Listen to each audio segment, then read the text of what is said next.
Welcome, here I've got HUAWEI Enjoy 20 SE, and I'm gonna show you how to turn on and off the camera grid lines at this device. So at first we have to tap on a camera button to open it, and for now we are in the standard photo mode. From here let's go to the right corner to this button. When we pick it, we can open the advanced camera settings. Now let's slide a little bit to the general category. At the first place we have assistive grid option, so by using this button we can turn them on and off. So these are the grid lines. Now let me keep them turned on. Let's go back to the camera, and in the preview we have these lines. This is useful, for example, when we want to use the rule of 30 in photography or making experiments with composition.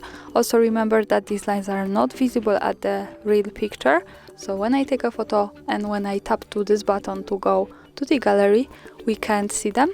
So the grid lines are only to help us taking better pictures.